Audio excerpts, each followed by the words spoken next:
Manish Sisodia, who's come out of that 9 hours of grilling of the Supreme Court, is speaking now. Listen in. CBI में 9 घंटे की पूछताछ के दौरान 9 घंटे जो मैं रहा वहां भी मैं समझ गया कि किस तरह से सारा केस फर्जी है और किस तरह से इन्होंने पूरी साजिश की गई है। आज मुझे समझ में आया कि इन्होंने सीबीआई में केस किसी घोटाले की जांच के लिए नहीं करा रखा।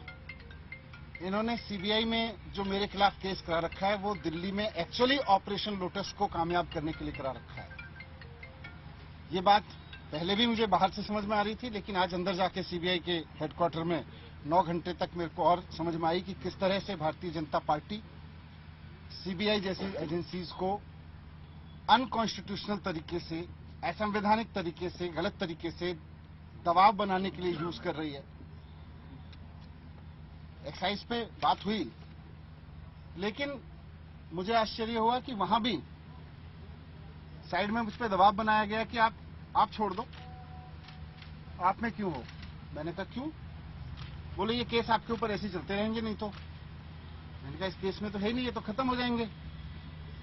तो मुझे कहा गया कि साइड में कि सत्येंद्र जैन के पास कौन से केस हैं, सत्येंद्र जैन के ऊपर कौन से सच्चे केस हैं, वो भी चल रहे हैं। 6 महीने वो जेल रह सकते हैं तो 6 महीने आप भी रह सकते हो। तो मैंने कहा बीजेपी तो बहुत गंदी पार्टी है, मैं उसके लिए आप थोड़ी छोड़ सकता हूं। तो मुझे कहा गया कि नहीं देखो ये केस तो ऐसे चलते रहेंगे, दूसरा फायदा आपको वो लोग मुख्यमंत्री भी बनाएंगे फिर। तो मैंने कहा ये मुख्यमंत्री बनने के लिए थोड़ी आया हूं, मैं तो शिक्षा के लिए आया हूं। राजनीति में हम आना नहीं चाह रहे थे, हम तो शिक्षा के लिए आए हैं, ईमानदारी से काम करने के लिए आए हैं।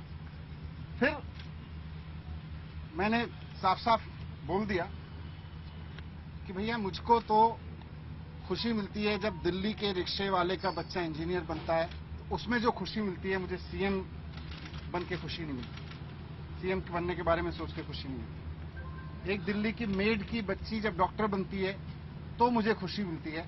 मेरा जीवन शिक्षा को समर्पित है। मैं इस तरह के ऑपरेशन लोटस के किसी दबाव में नहीं आने वाला।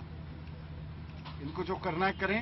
पूरा केस फर्जी है, कहीं दूर से दूर तक कोई सच्चाई नहीं है उसमें।